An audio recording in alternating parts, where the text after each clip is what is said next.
Hello and welcome to another episode of the Jacob Shapiro podcast. I am your editor, Other Jacob. Today, Jacob Shapiro is sitting down with Luke Gromen to take a deep dive into a whole variety of topics covering the markets, covering geopolitics, covering AI.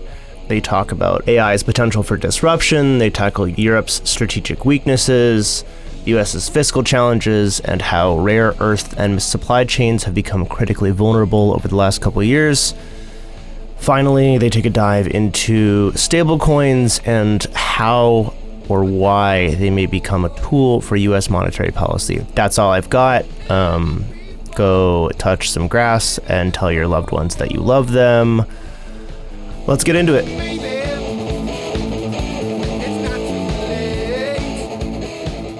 I told Luke before I hit record, I'm dealing with a Category 4 toddler storm here. So if you hear any shrieking in the background, nobody was hurt. No children were hurt in the recording of this podcast. Luke, it's really good to see you. Yeah, that's probably my best intro ever. Luke, but before we get started, it's been a couple years since we caught up, and I want to talk to you about investment and research and ideas and things like that. But I had two sort of more meta questions that I wanted to start with. And the first, this is just something that's been, it's been on my mind for like a year now. It's probably been on other people, smarter people's minds for years, and I'm sure it's on your mind too. And it's about, data is getting increasingly commoditized. And the rise of AI and using AI, and I'm using AI more and more on a daily basis. It's a really fine line between what is content, what is not content, what is creative, what's not creative. So as somebody who, for over a decade, like well over a decade, has been writing research, has been a content creator, that's what you do. I'm curious, tell me about how you're using AI, and do you have concerns or fears about AI? Do you see it mostly as a force multiplier for the research that you're already doing? This is a completely selfish question because I'm really wrestling with this right now, and I'm curious from somebody who's been, really in the selling research space longer than I have, like how is this affecting you positively or negatively or anythingly?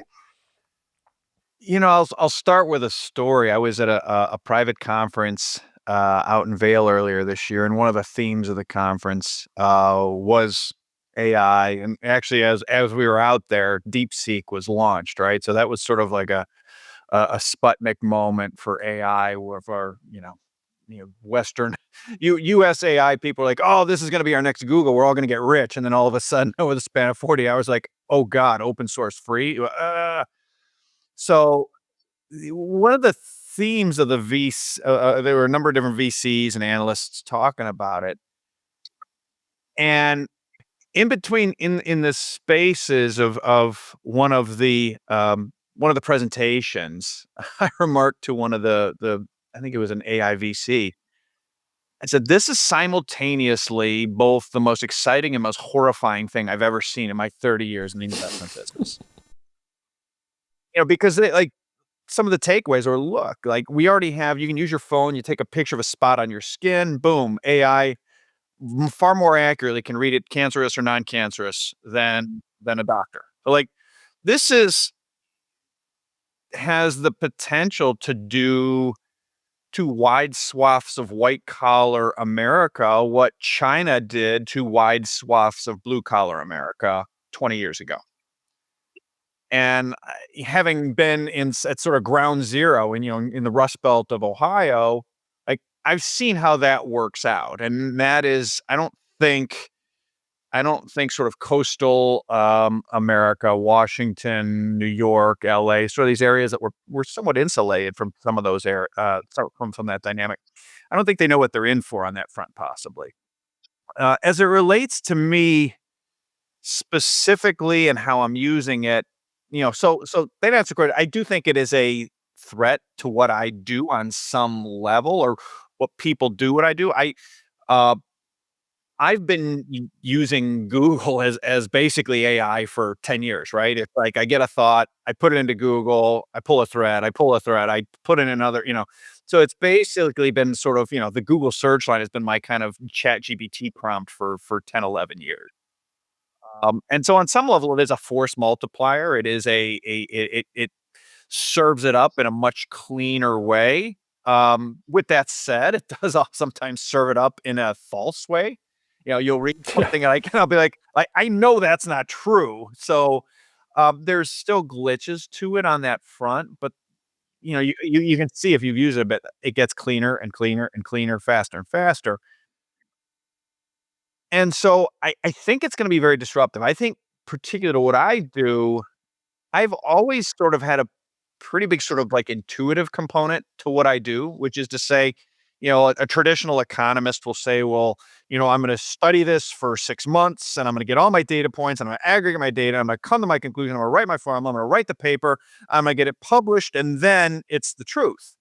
And like what I do is like, you know, perfect example, I wasn't doing FFTT yet, but in '07, I had a good friend of mine who I sat next to on the sales desk at Cleveland Research Company. And he's like, yeah, I just came back from lunch with a friend of mine that runs commercial lending at one of the biggest regional banks in the country. And he says his commercial loan book might be 35% overvalued. I'm like, dude, you realize that if their commercial loan book's 35% overvalued, like the bank is gone. The equity's worth zero. And oh, by the way, their loan book looks like every other regional bank in this country. They're all zeros. You realize that, right? He's like, I don't think that's right. I'm like, no, I know it's right. Like, I know that's right. Like, so we just need to figure out if he's telling you the truth. And he was. And so I heard that data point, and then we were seeing a data point from bad debt collection officers, and they were seeing the values. A bad charge, they buy charged off credit card debt, and it trades like an option, like with a time burn, right? So it's already been charged off once. They buy it for pennies on the dollar, and the hope was basically we can buy it for pennies on the dollar. We get someone to get a second on their house, and then we get 100 cents on we get par. And all of a sudden, the pricing of that market began collapsing, which was telling that means the mortgage market's collapsing. The secondary home equity lines are collapsing. And then we're having a drink with someone at another regional bank one night. And again, this is Rust Belt, Ohio. They're like, oh yeah, Goldman called us today on the desk. They're like, they're no longer buying any secondary mortgage production from us. Window that's closed. And so like with just those 3 data points, this was late September, early October of '07. S&P 500 is still all-time highs. Kramer's already had a meltdown on CNBC 2 months earlier, right? But I hear these things and I go, oh my God. And I literally went to 100% cash in my own portfolio. We started finding data points and putting this together for clients. I was telling my close relatives, like, listen, if you have more than $100,000 in a bank, get it under the FDIC limits. There are going to be widespread bank failures. And so point is like, this is the absolute antithesis of collect a whole bunch of data and, process it for 6 months and then get it peer reviewed. And then a year from now, publish it as research. I think that business model, I think AI is going to kill it and things related to that. So the more sort of intuitive you are around, like, and again, that's some of it's intuitive, some of it is just understanding very quickly which data, all data points aren't created equal, right? You know, and when you realize all data points aren't created equal and you pair them and have an ability to sort of put them together in a unique manner, then you can kind of intuitively see around corners. And I think ultimately that is safer from AI than in any field, right? In the variety of different fields, right? If you're a doc who can sort of look at things from a nutritional standpoint and from a pharmaceutical standpoint and from a family stress standpoint, sort of holistically, and really know your patient, then I think those people will I don't think AI is going to put them away. Or if you're, look at the thing and subscribe a drug, like I think, prescribe a drug, like there's going to be a lot of disruption in fields, and docs are probably not the best guys to pick on because I think they're, but I think the gigantic administrative state that supports those docs is in serious trouble. So anyway, I am concerned. I think the more intuitive you are around your use and aggregation and application of data, the bigger a moat you'll have for some period of time.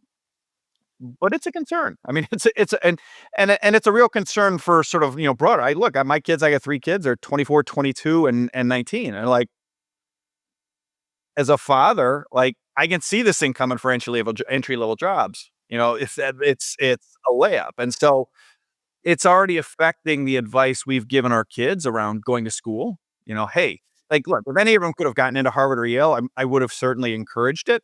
But like, if you're going to go to Harvard or Yale, you better, if you're going to go to that type of full ticket college experience, um, you know, you better get a major where you're pretty sure you're not going to get disintermediated in 3 years. Uh, Yeah. especially if you're borrowing the money to do it, because you will literally have created yourself a debt. You'll have turned yourself into a debt slave, an indentured servant, at by age 20, 21, and it literally will have, crushed the first 20 years of your life. You'll be that debt will be a millstone around your neck. So, we've look, go to the best school you can get into that's the cheapest, because I'm not sure it's gonna. If AI does half of what they say it's going to do, I don't know that it's going to matter a whole lot. It's going to even the playing field between the guy who goes to Harvard and the guy who goes to, Joe Blow Community College. It's going to come down to who can compete, right? It's going to make everything like pro sports. You, they don't care where I you guess come so. from in the MLB, in the NFL. They could not care less if you played at Alabama or St. Mary's School of the Blind. If you can run a 4.340 and you can play and you can throw the ball, whatever, you are the MVP of the NFL. Yeah, as long as you don't take a knee for the national anthem, but we don't have to go down that rabbit hole. But no, I actually think you're shortchanging yourself when you say that it's intuition, and it's sort of like the thing that's disturbing me. But I also think it's maybe an opportunity, because like definitely there's not going to be lawyers anymore. Like I'll tell my daughters, do not go to law school. Like I'm not even sure I like keep hearing lawyers are that's going one of to. them where they're like the low end law guys are like, holy cow. But go ahead.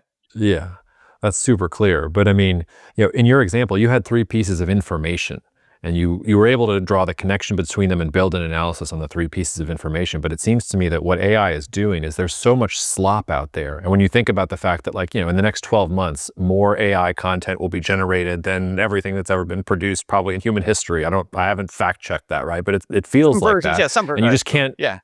and you can't find information anymore. So if you do have your tentacles in different places and you can say, oh, I have this data point and this data point and this data point, and I think there's connection or causality or this will happen because of these things, and I know the information is true, I know AI is not like making it up, it almost seems to me like it makes that kind of knowledge work and information gathering even more valuable. This was already true to a certain extent with the internet, because we had so much information that it was no longer about, finding the secret nugget at the party with James Bond. It was about sorting through all the stuff on the internet. But now it's just all fake AI stuff. So it's almost like if you can do what you're talking about and you have some kind of platform to get to a requisite number of people so that you can get things in people's hand and say, no, I have the signal. The signal is here. Part of me hopes that maybe like AI is actually creating more value in that sense. And then it's also the force multiplier. Like when Iran-Israel popped off, I basically just took every single article I've written in my career about Iran and shoved it into an LLM and said, okay, like give me a 1,000-word Substack post for this, please. And it did. And it was good. And I was like, cool, I don't have to do that. So, and then I can do the thing that AI can't do, which is, okay, 3 scenarios for the next 2 weeks and how I'm going to protect clients and what this is going to mean, investment implications and supply chain, blah, blah, blah. And you give that to AI and it's like, word salad. But that's like the actual higher value work. So some part of me is like, you can tell I'm looking for the silver lining. Like maybe information is going to be more valued, and maybe it's a force multiplier and the other things. But I don't know. Maybe it's going to get smarter and it's going to replace us all. But I don't know. I've been thinking about it a lot, and I was wondering if how you were thinking about it as well. No, I think that's right. I mean, I think ultimately that's exactly it. Is there are if you can separate sort of wheat from chaff well, and some of that is just experience, right? Everybody's intuitive on someone's experience. Some of it is just understanding human nature. I mean, some of it's being able to put yourself in other people's shoes. Like, I mean, I can't tell you how many times a week I think, well, I'm in their shoes. What would I do? And how many Mm. times, like, that's the right answer. And and but a lot of times that's not the Wall Street consensus. Like, people are positioning for this and this is about to happen. Those are, and then just having that conviction to put it in front of the client base and the relationship with the clients where, look, I mean, it's a business where, if you're really, really good, you're going to hit, you know, 55 to 60% of the time on stuff. You're gonna be wrong a lot. But if you're you're right on more than you're wrong, and you're right on big things with conviction, right? It's a slugging percentage almost. And so if it can help you with your slugging percentage, and I think ultimately, I don't think you're ever going to get AI to give you a slugging percentage. I think you're going to get sort of, like you said, sort of, the guy willing to get hit by a pitch, get you to first, and then is sort of to finish the baseball metaphor. So I think there's a lot of really interesting things around it. I think the disruption, I'd be a whole lot less concerned around it if the debt and fiscal situation was not where it is. Like deflationary impulses like this and a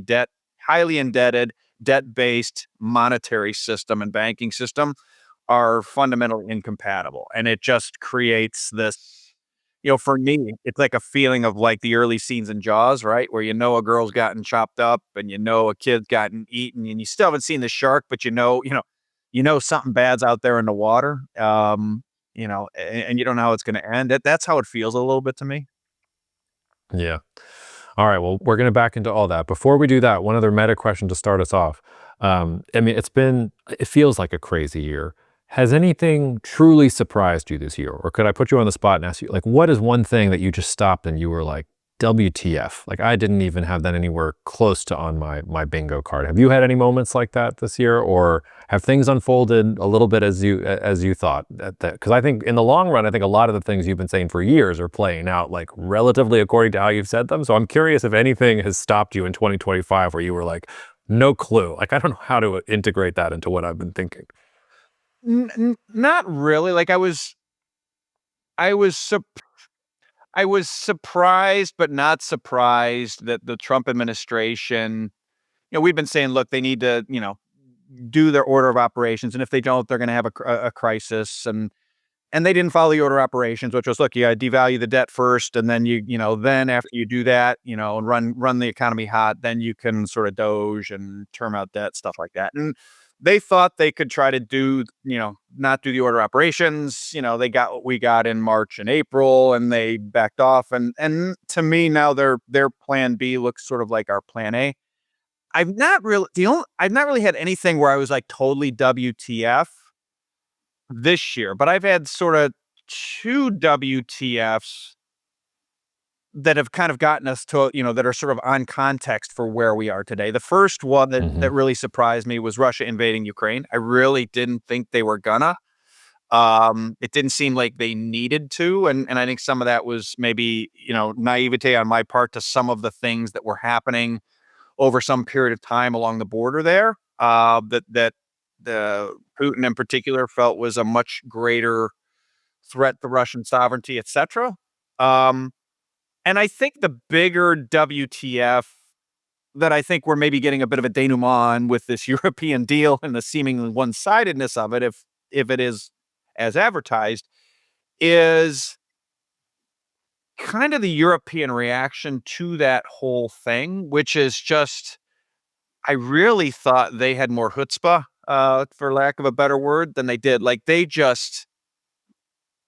weakness of Europe, the weakness and strategic incompetence of European senior leadership over the last 5 years and the last 3 years in particular has really, really surprised me. Like, and someone summed it up. I retweeted it because I thought it was a perfect sum up, which is like the one thing they had with Russia was they had some energy sovereignty. And their sort of Russophobia gave that away. And, everything was based on Russophobia. And so now they don't have energy sovereignty. And now they're going to pay a lot more for American LNG than they were ever paying for Russian gas under this deal. And when you don't have even, you had one guy on the planet who was willing to sell them their energy in their own currency. And they pushed her away. So now they've got no energy sovereignty. They've got no military sovereignty. The Chinese are eating their lunch competitively. Like that to me has been maybe the biggest surprise is just how inept they've been strategically on energy, defense, geostrategy, etc. Yeah, that's interesting. So we're recording July 28th. We'll get this out fairly fast. We won't sit on this episode for too long. And you're talking about this framework trade deal between the United States and Europe, which looks like, well, at least the first look at it, and we don't have the full agreement yet. Like they're No, supposed there's to no. have, the actual text on August 1st. And one of the interesting things is that presumably like Trump will just pass it via executive order, which I'm pretty sure is legal, whereas the Europeans will have to create some kind of legal process out of the statement and then have it ratified by a majority of states. But what we know is that it's going to be EU goods entering the U.S. subject to a 15% baseline tariff. It's going to cover about 70% of EU exports total. So it's a lot. And it's funny, I find myself taking the opposite point of view as you. I'm all with you that Europe has been extremely slow. And you had COVID, you had joint issuance of debt, and then it faltered. And then you had Russia invaded Ukraine, and it was okay, rah, rah, like rally around the flag, protect Ukraine, and then it kind of fizzled. And then you've got President Trump, and it was a week ago, you had Germany like leaking to the Wall Street Journal. All right, if you want a war, like let's have a war. I'm only lightly paraphrasing what the German official said to the Wall Street Journal last week. And not like we're already capitulating and MERS is saying good things.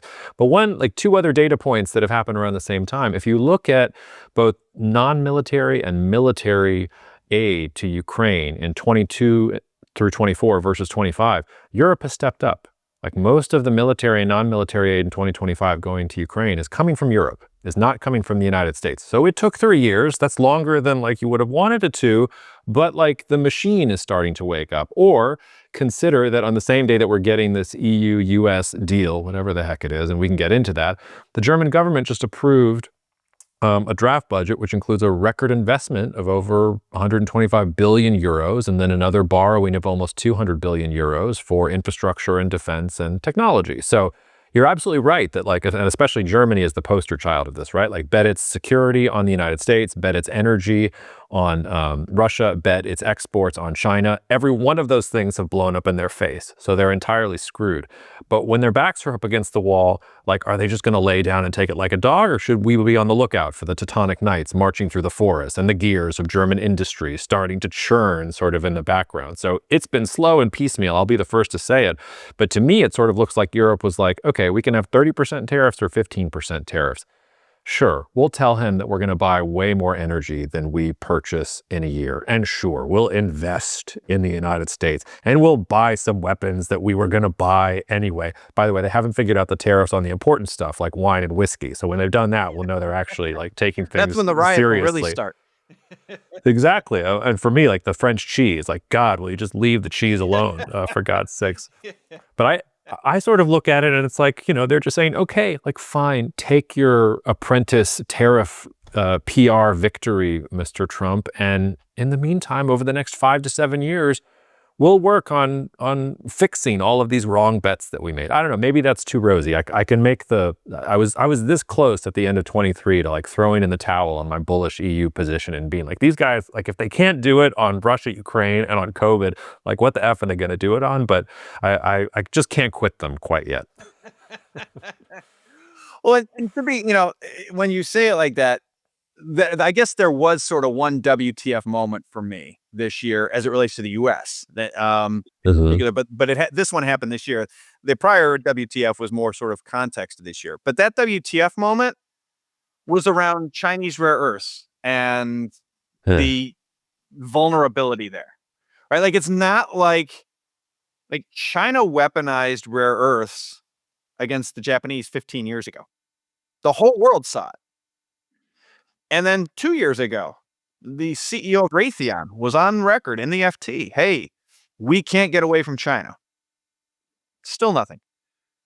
And, we wrote about for clients at the time, the thing that, two things that we said, look, China has more leverage than the U.S. for a simple reason, which again, it's about weighting those data points appropriately, right? We were looking at Wall Street saying, and a Scott Bessent on April 7th saying, hey, we're the debtor country. We have all the leverage. Maybe in a year, maybe in 2 years, maybe in 3 years, that might be true. But the reality is you do what we thought they were going to do, and you're going to blow up the treasury market almost instantly. And sure enough, they did Liberation Day. Treasury market blew up in 7 trading days, 7, which was actually right around how long I think it would take. We wrote at the time, like, hey, watch this rare earth thing, because if we're China, that's the other thing we'll stop is like, we'll just cut off the rare earths. And I didn't know, but I suspected that it was a vulnerability. But the WTF moment, the one that I did have this year as it related to the US, was like how critically vulnerable to this stuff we still are. Like, and I was hearing sort of sources and friends saying, "Oh yeah, no, you're not. It's not even the half of it." Like, oh my God, we project conventional power for more than a couple of weeks without Chinese rare earths. Who's got the leverage? Like, and then that was demonstrated. Oh, by the way, in Israel, like that might have been, I guess, as you now jog in my memory, like that it is now coming out that the U.S. ran through 15-20% of air defense missile stores in 12 days of medium intensity combat. Like, holy cow! It is. I knew the situation was not great and I knew it was a leverage point, but that to me was not just like, wow, I didn't realize it was that severe, but quite frankly, I was astonished at the, I don't even know the right word. Uh, just strategic laziness or the I don't even as an American, it is astonishing to me how I mean, it's not like we haven't been talking about China as a potential adversary for 15 years. It's not like the Chinese haven't weaponized this stuff. Nobody had the political guts to say, listen, I know it's I know it's not the way we do things with industrial policy. I know it's not clean to mine. I know it's not popular to be an engineer, but we need to fix this. Just like, where were the DoD guys on this? Where were the board of directors of the defense companies? Where was the panic? Like, it, that to me was a total WTF. Yeah. Total WTF. Well, yeah, I mean, they're singing a different tune now. I'm sure you see that DoD is now the biggest majority shareholder of MP Materials, so that they're hustling. But it's going to take years. And to your point, like, I think this is something that a lot of people get wrong when they're thinking about U.S. China relations. Like, yes, in aggregate, if you're just thinking overall, like the U.S. has leverage, but asymmetrically, China has some very, very, very acute weaknesses that it can poke at if you really want to poke at them. And I think you're seeing this. Look at it. We don't even have to do rare earths. Think about NVIDIA getting the exception to send their AI chips to China. But okay, so what are we doing? Are we isolating China because the U.S. wants to be at the front of AI, the shark in the waters that we were talking about, or NVIDIA gets to export the chips so that NVIDIA can export the chips? It's like, and this is not singular to the Trump administration. The Biden administration, the left hand didn't know what the right hand was doing either. It's just to say that like nobody here has sort of gotten this right in general. And that when you're thinking about why countries like Japan or like others are looking towards China or telling the US, yeah, we're not going to listen to you when you ask us to be tough on China anymore, that's at least part of it. So it's why when I see a deal like this US-EU deal, and it like doesn't have any real deliverables that like is actually going to come to the United States, it's just a press release. It's sort of like the one big beautiful bill. Like, okay, like they're not going to start cutting Medicaid till after the midterms, and all these things that are coming in, like not till after like Trump's second term. Like there's just a lot of polish around all this. But that sort of gets into what I wanted to back into this because we're dancing around it. So let's just go right into it. What do you think about, and I'm going to throw a bunch of stuff at you and you just take it whatever direction you want. What do you think about the one big beautiful bill? What do you think about the fact I've been surprised that inflation has not been boiling quite so, or really hasn't boiled as a result of Liberation Day? I think you're starting to see it in the data, like maybe there was a bit of a lag because of inventories and other things, but like inflation has been relatively mild since Liberation Day. And I'm curious like what your long-term horizon there. And also, I mentioned this on the podcast a couple weeks ago. I just rewatched Margin Call the other night and the scene with Jeremy Irons and he's listening for the music. And to sort of get, you were already sort of alluding to it with the echoes of the 2007, 2008 crisis. Like when you're listening, do you hear the music still playing? Because like U.S. debt is how many? I've even lost track now. Was it 3 trillion, 4 trillion they're adding to the deficit as a result of one big beautiful bill? Like, is the music stopped? Like, is the music just, is it a slow jazz? Are we doing elevator music? Are we still like, shout out to Ozzy Osbourne, rest in peace? Are we still doing Crazy Train? Like take that very open-ended question, whatever direction you want, but really tell me about what you think about the fiscal and monetary health of the United States and what that means in conjunction with the policies that we're seeing.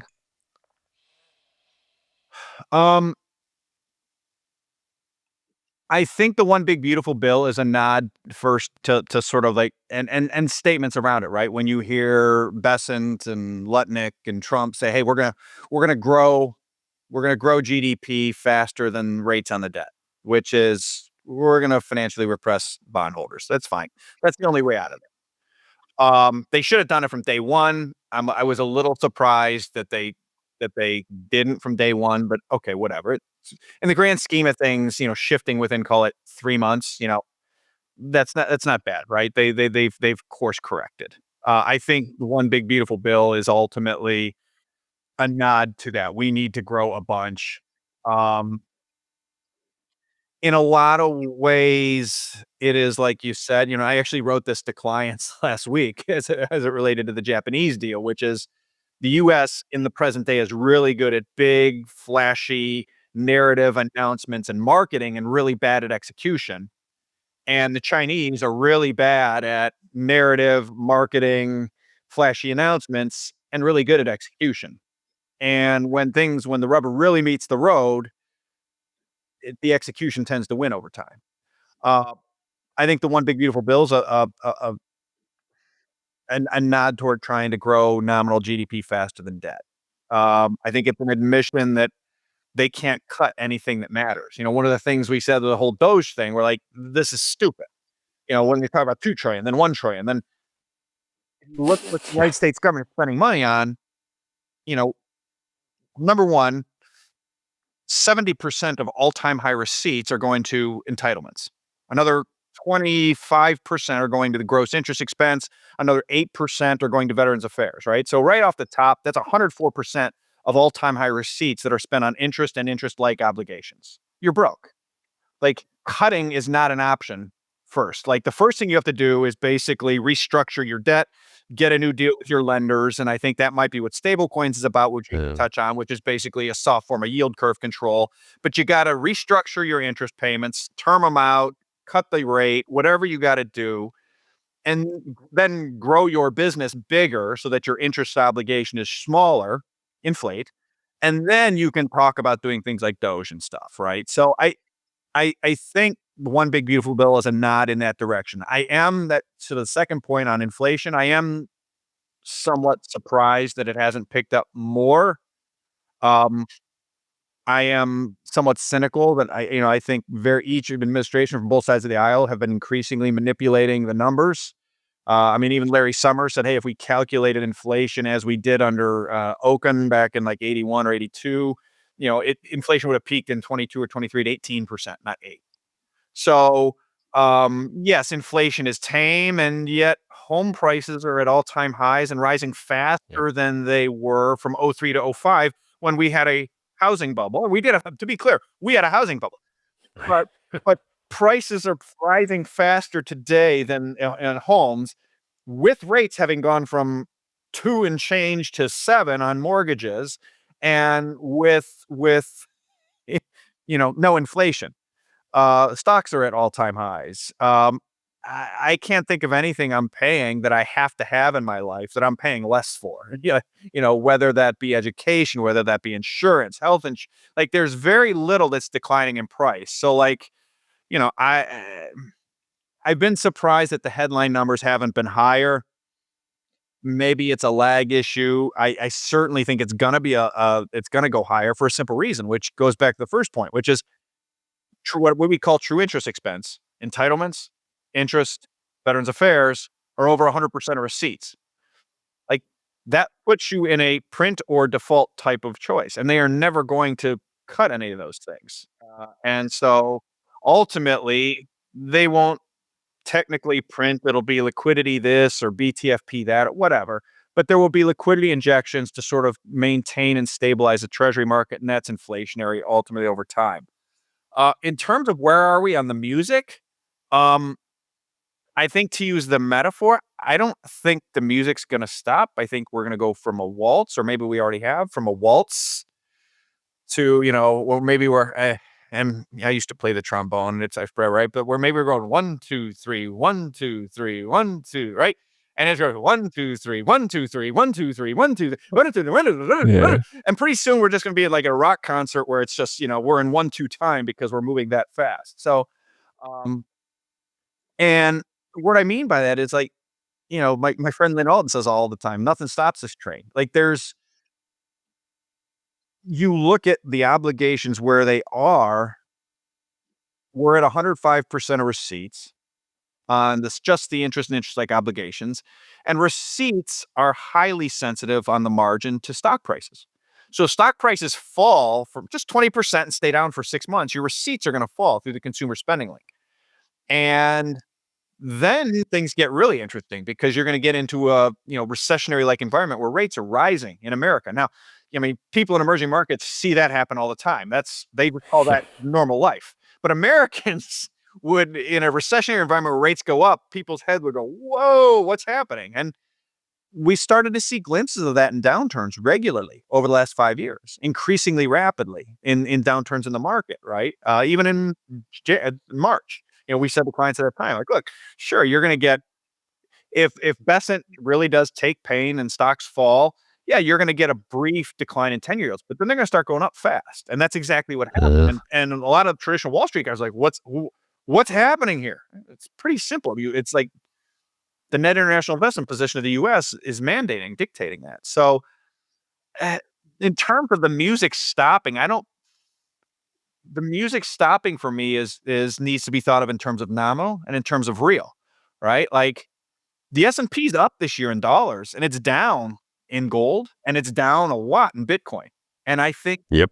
I think that's the new story. I mean, when you talk about a world where we're now moving towards industrial policy, which we clearly are, the NDAA 2026, you probably saw, has a funding for economic defense unit.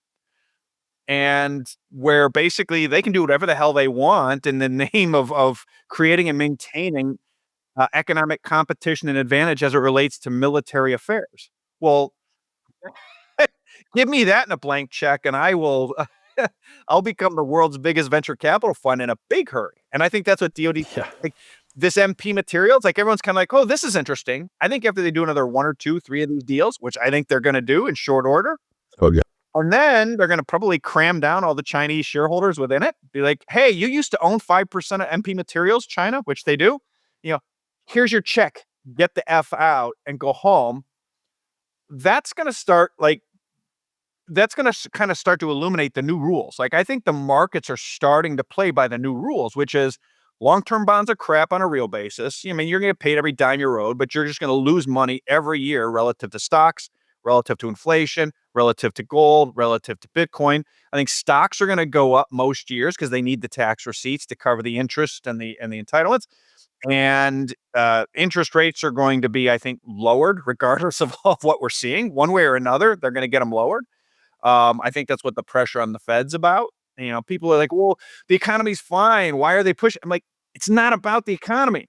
It's about the U.S. government's fiscal position. They are literally can't cover their interest and interest-like obligations out of receipts. They need more. They need more G. They need more growth. And they need a very EM-like behavior. And I think we're going to continue to see gold and Bitcoin outperform stocks. So, it'll be stocks up in dollars, stocks down in Bitcoin and gold. And that's the music stopping this time. Is it's not stopping. It's going to speed up faster and faster and faster. Yeah, or move to a different club, as it were. It's funny, the thing that should be declining in price in the United States is energy. But between the grid sucking and between exporting to the Europeans and everywhere else, like energy prices are not actually coming down for the average American. But I'm glad you said the thing about Bitcoin and gold. Like I've been coming around. I've been a long time skeptic on Bitcoin, and I have been coming around the last 8 or 10 months. I actually saw your post on X about, we've got a 1.4 billion market capitalization for fart coin, which is what you get when risk-free assets are underpinning a banking and currency system that are where we're at. Our Matt, who works with me at Bespoke, actually said, you should ask him if he wants to collaborate on a hard fork to create Shark coin, for those of you who are in crypto, like really, really in the weeds there. But so I have a couple different things because I want to go down the stablecoin route with you, and I also really want to go down the Bitcoin route with you. So which one do you want to do first? You want to go stablecoin first or Bitcoin first, or do you think we can't separate them? Let's do stablecoin because I think it's let's do stablecoins. Okay, well, I confess I don't really understand what's going on with stable coins. We did a podcast episode about it a few weeks ago, and so far it's like it's going over what's left of my hair. So why don't you tell me, like, if I'm struggling to understand stable coins, like what are we did a what are stable coins episode, but why is the United States pushing stable coins? Like, why is the White House saying this is the thing, this is what's going to solve this problem? I think it is. I excuse me. I think it's the way they're going to get rates down near zero, whether the Fed plays ball or not. In other words, either Powell's going to cut rates to near zero because the United States fiscal picture needs him to cut rates to zero. Because let's face it, Ukraine didn't go. Yeah, like we're losing or close to losing in a lot of really critical strategic areas: AI, grid, missiles, rare earths. We can't make missiles. We got output Ships. 4-1 by the Russians. We can't make shit. All this stuff, right? So, the AI competition that, for 30 years in my 30 years in this business, it has been our birthright to be dominant in tech. And for the first time in at least 30 years, we have someone that is credibly, I think we still have an advantage versus the Chinese in a lot of different tech things. But increasingly, we've never been in a competition where it's like, oh, our tech stuff, like it's starting to be, we can see clear to a spot where we're losing.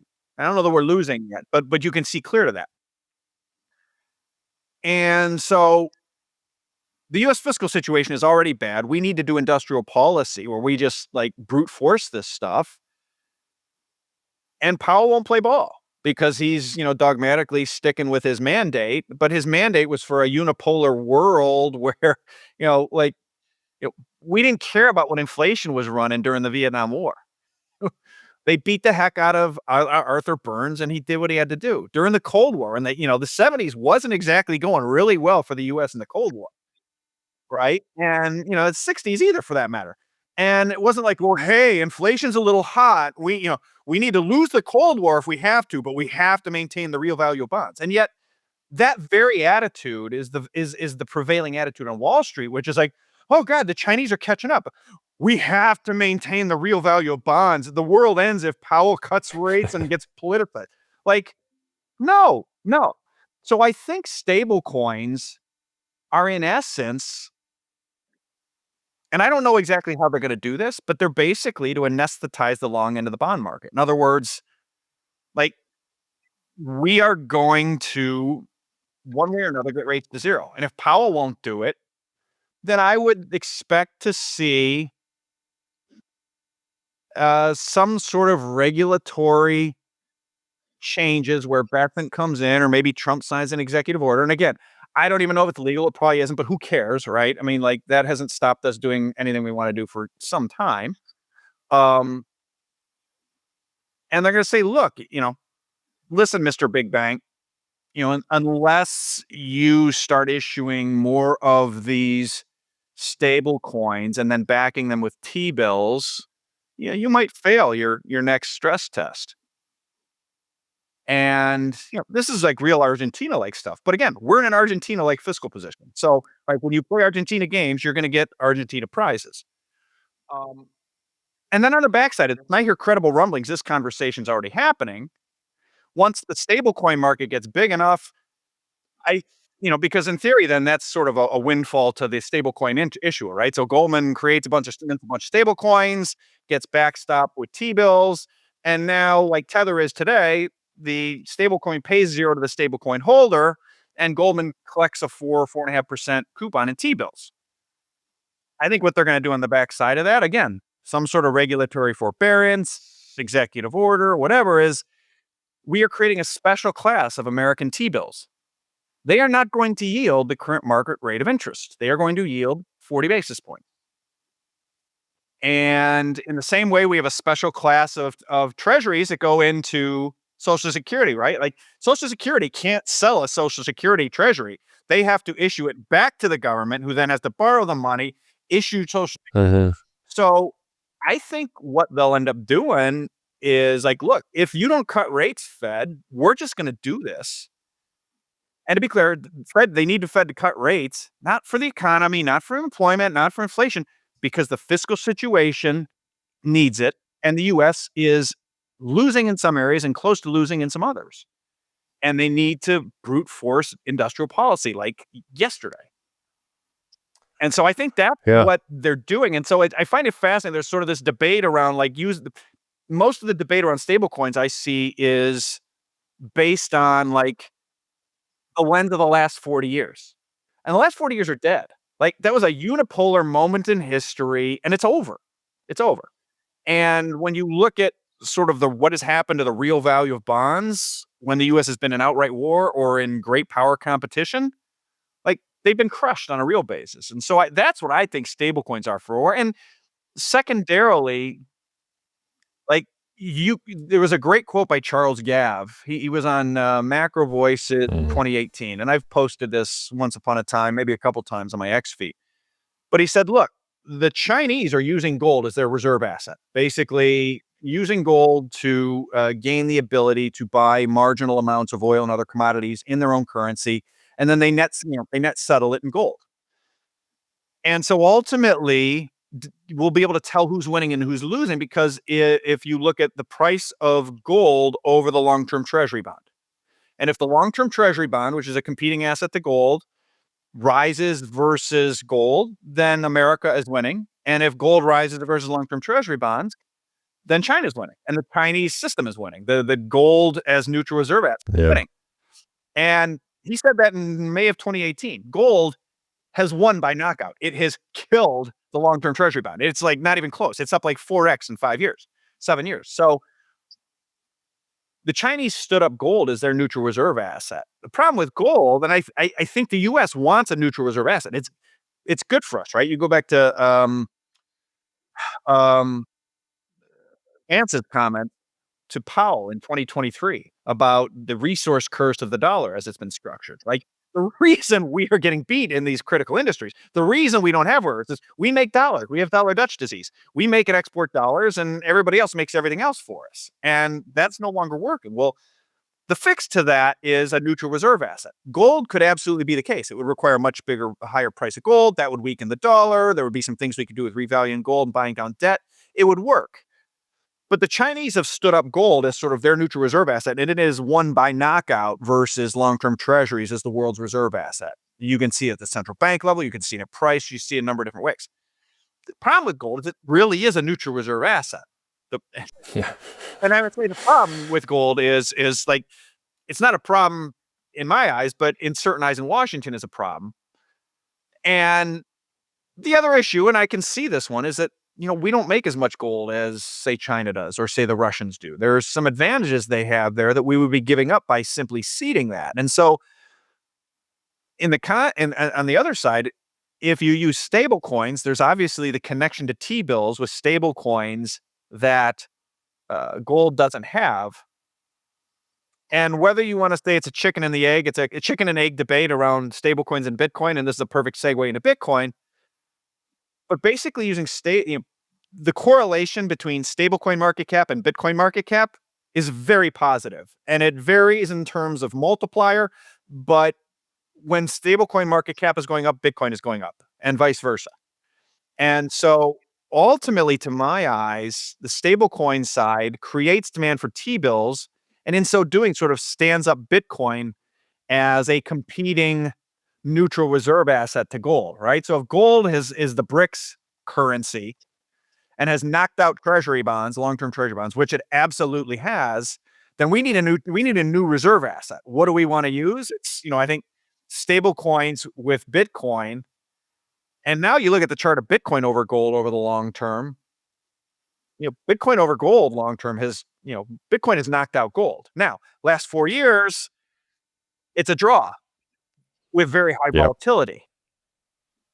But in the long run, Bitcoin is a harder currency than gold is. It has a higher stock to flow ratio over time. It's a firm cap. No matter what Bitcoin's price does, they're never making more than what's coded in, unlike gold. And so it would stand to reason that would drive gold over Bitcoin to rise over time, which would then drag along stable coins, which would then drag along T-bills in a way that gold rising would not. And I think it's being spun as maintaining the dominance of the dollar, which that's right. And it is also basically turning a loss into a win, or something that works for us much better. Like we need to get away from the old dollar system because we can't make anything under that. And so, Yeah. it's sort of, the Solomon splitting the baby kind of, or cutting the Gordian knot of Triffin's dilemma.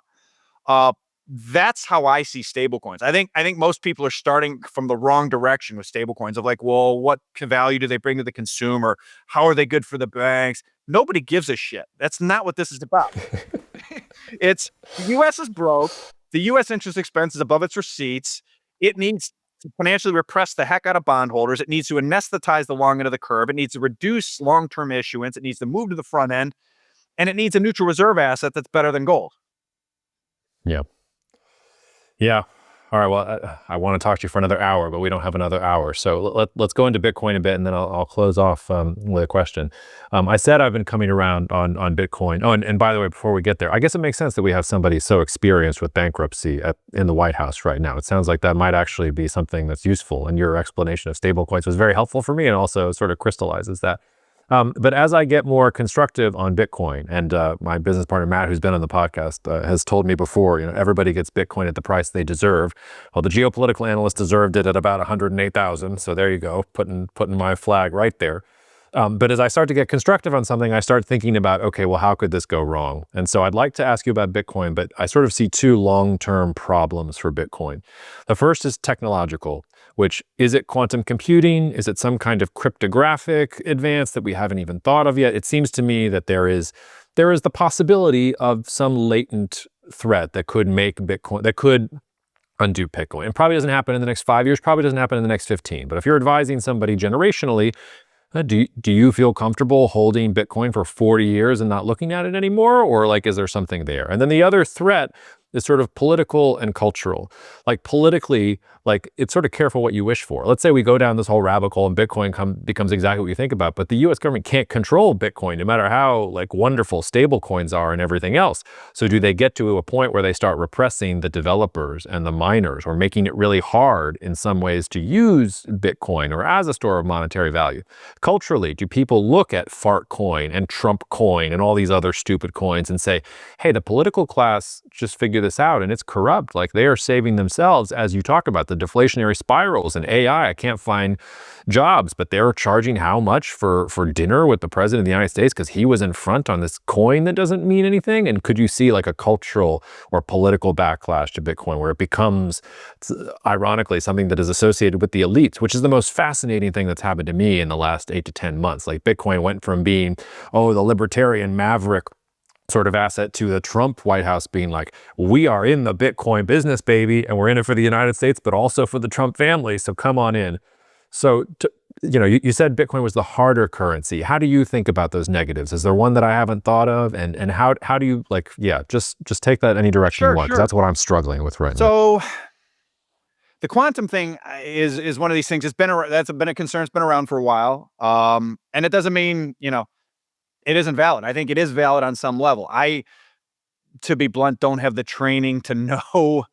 I'm reliant on people in that world that really, here's the issues to watch for. Ultimately, it would be a contest, right, between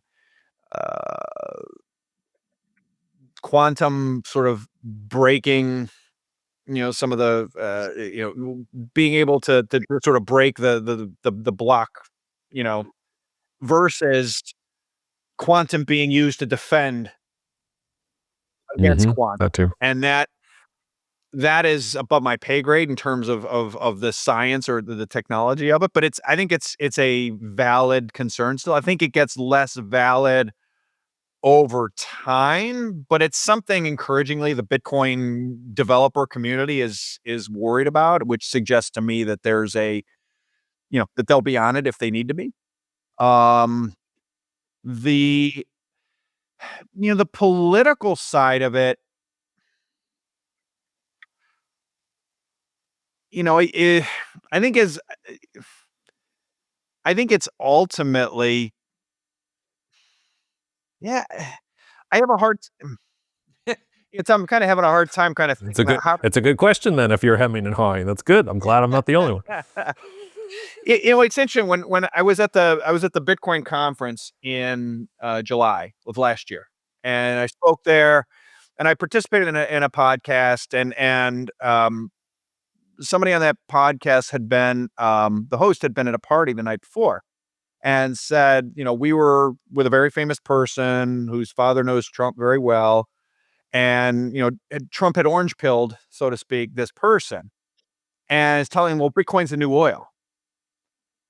And to me, at first I thought, okay, well, there's the proof of work, right? As an energy relationship. I just thought it was sort of Trump sort of simplistically summarizing. But then we had Paul Ryan write an op-ed in the Journal saying we could use stable coins to, help manage the deficit. Then we had, which again, he was formerly in government, he was a conservative, whatever.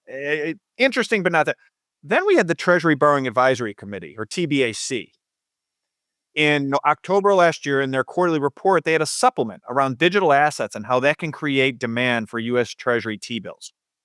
That for me was like a whoa moment.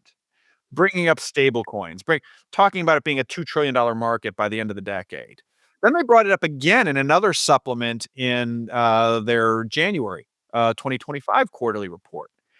And it was then that it really hit me about what they mean by Trump, what I think Trump meant by Bitcoin's the new oil, which is when the US had a fiscal problem, they didn't have a debt problem, but they had a fiscal problem in 71, 73. And what they ultimately did was Kissinger went and attended a meeting and it was discussed where, listen, we're going to raise the price of oil 400%.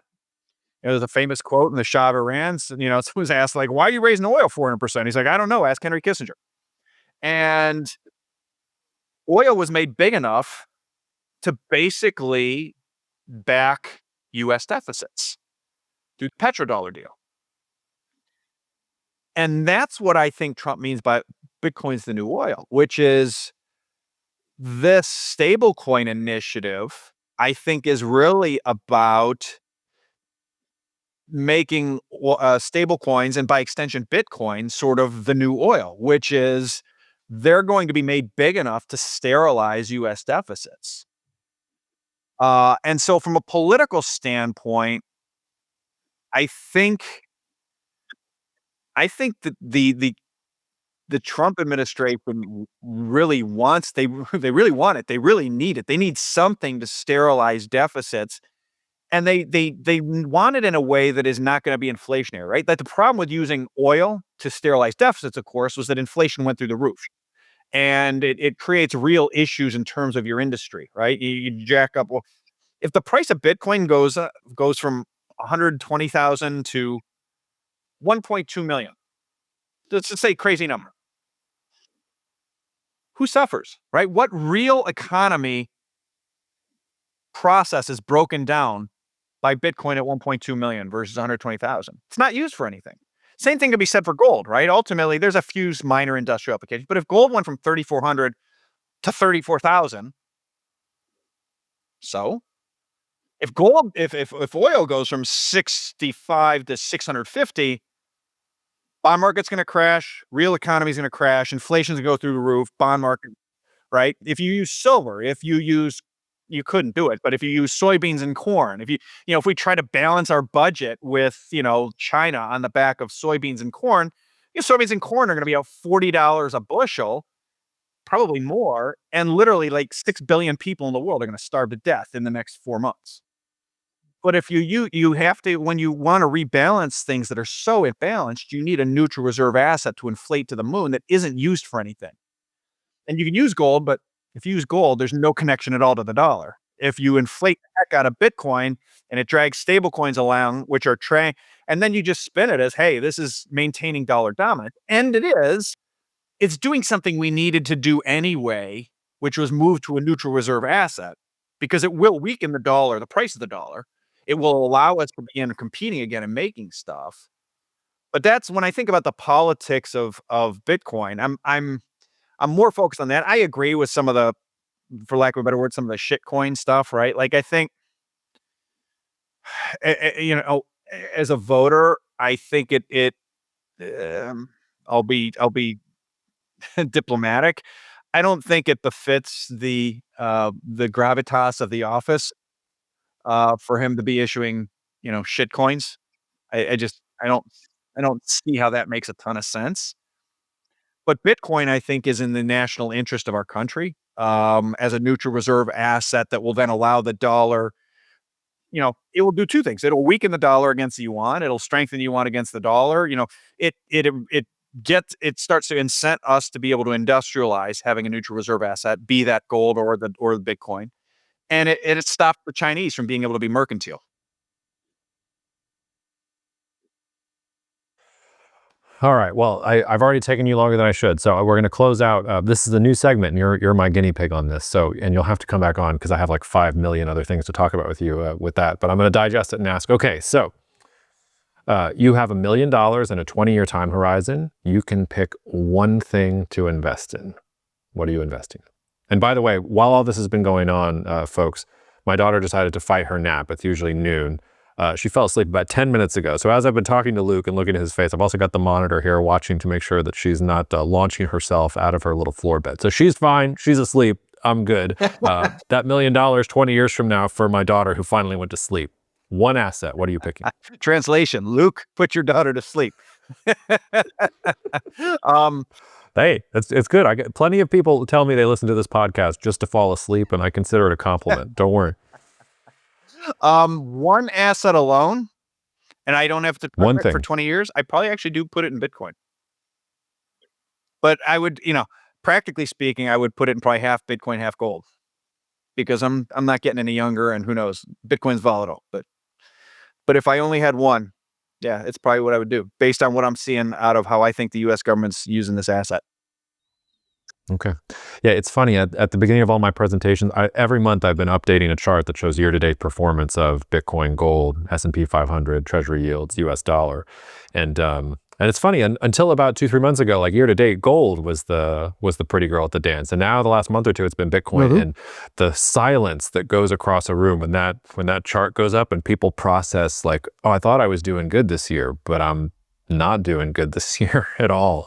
It's a deafening silence to the metaphor about the music stopping. All right, Luke, I've kept you over. Thank you so much for coming on, and we hope we'll have you again soon. Of course. Thanks for having me out. It was great catching up.